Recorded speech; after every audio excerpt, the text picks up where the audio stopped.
Los Angeles harus bersiap menghadapi memburuknya kebakaran di wilayah mereka. Hembusan angin berkecepatan hingga 112 km yang dikenal dengan angin Santa Ana diprediksi kembali berhembus kencang pada Selasa 14 Januari 2025. Analis Perilaku Kebakaran Dennis Burns memperingatkan hari Selasa itu akan menjadi hari yang paling berbahaya. Datangnya angin kencang dapat memacu ulang kebakaran yang sudah ada. Titik api baru juga bisa muncul. Lantas bagaimana cara Amerika menghadapi ganasnya kobaran api di Los Angeles?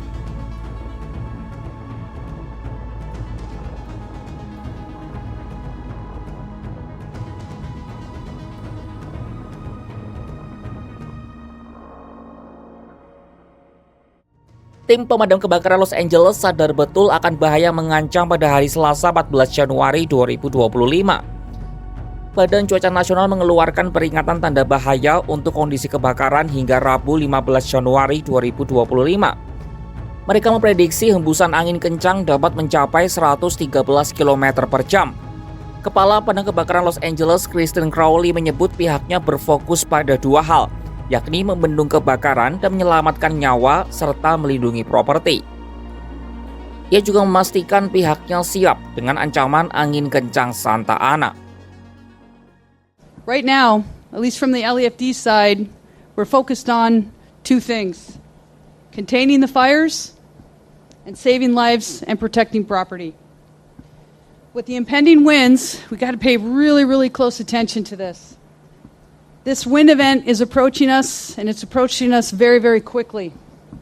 I want to reassure you that your LEFD, all of our regional partners, every single agency that has come from up and down this state and outside of the state, we are ready. Mayor Bass, Chief McDonald, myself, our city leaders are fully committed to ensure that we're ready for this next event. Sejumlah cara dilakukan tim gabungan padang kebakaran untuk menghambat laju api. Air saja jelas tidak cukup untuk dapat menghentikan laju api yang berkobar dengan sedemikian luasnya. Salah satu cara yang digunakan adalah menyemprotkan ratusan ribu galon cairan penghambat api berwarna merah muda. Cairan itu disemprotkan dari pesawat pemadam dengan tujuan menghambat api agar tidak menyebar ke wilayah tertentu dan menghancurkan lebih banyak permukiman. Tapi cairan apa ini sebenarnya? Daniel McCurry dari Universitas California Selatan mengungkap cairan ini biasanya merupakan campuran air, pupuk amonium fosfat, dan oksida besi yang membuatnya menjadi berwarna merah muda. Cairan ini biasanya sangat efektif tetapi juga memiliki keterbatasan. Misalnya jika terjadi angin kencang, maka penerbangan di ketinggian rendah seperti pada video menjadi sangat berbahaya. Cairan itu juga dapat hilang terbawa angin sebelum menyentuh tanah.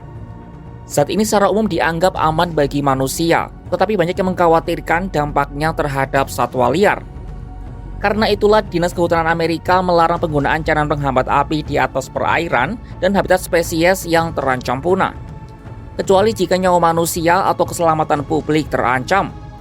Di luar resikonya, penggunaan bahan ini sangat penting untuk memadamkan kebakaran hutan karena bencana itu menyebabkan resiko yang jauh lebih besar. Kebakaran hutan menyebarkan zat beracun yang dapat menyebabkan masalah pernapasan dan jantung. Asap kebakaran hutan juga disebut dapat meningkatkan resiko penyakit otak seperti demensia.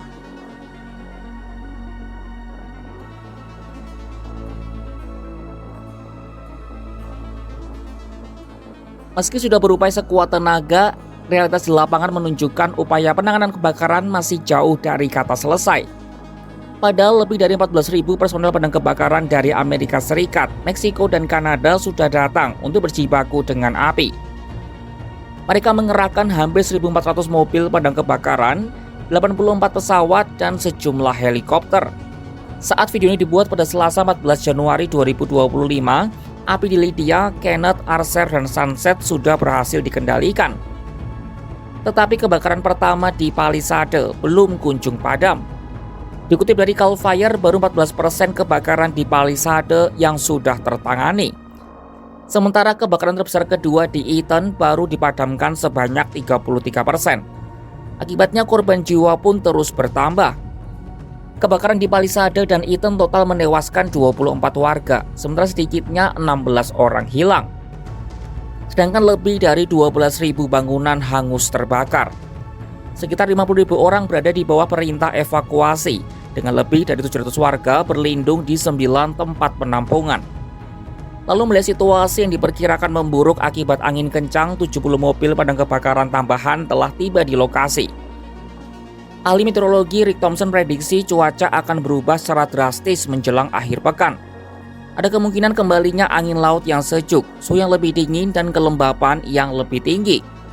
Faktor alam itu disebut akan sangat membantu petugas pemadam kebakaran. Kepala Pemadam Kebakaran wilayah Los Angeles, Anthony Semaron, meminta warga menunggu hingga hari Rabu untuk tindakan berikutnya. Unfortunately, those conversations are not going to begin until the next predicted red flag ends on Wednesday. So please rest assured that first thing Thursday, we will start talking about repopulation in evacuation order and warning areas. Minggu 12 Januari 2025, warga di semua lokasi sudah diperbolehkan pulang ke rumah untuk meninjau kerusakan di tempat tinggal mereka masing-masing. Warga dan tim pemadam kebakaran di Los Angeles belum bisa bernapas lega, sebab api yang melahap sejumlah wilayah berpotensi makin berkobar akibat kembalinya angin kencang Santa Ana. Sejumlah pihak mewanti-wanti kalau Selasa 14 Januari 2025 akan jadi hari yang paling berbahaya. Namun tim pemadam kebakaran dengan segala keterbatasannya tidak menyerah. Tambahan puluhan truk pemadam kebakaran untuk menghadapi angin kencang melengkapi ribuan truk lain dari 3 negara yang sudah berjibaku dengan api.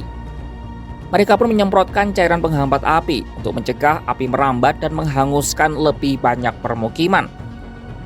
Saksikan perkembangan terbaru seputar kebakaran di Los Angeles hanya di kanal YouTube Kompas.com.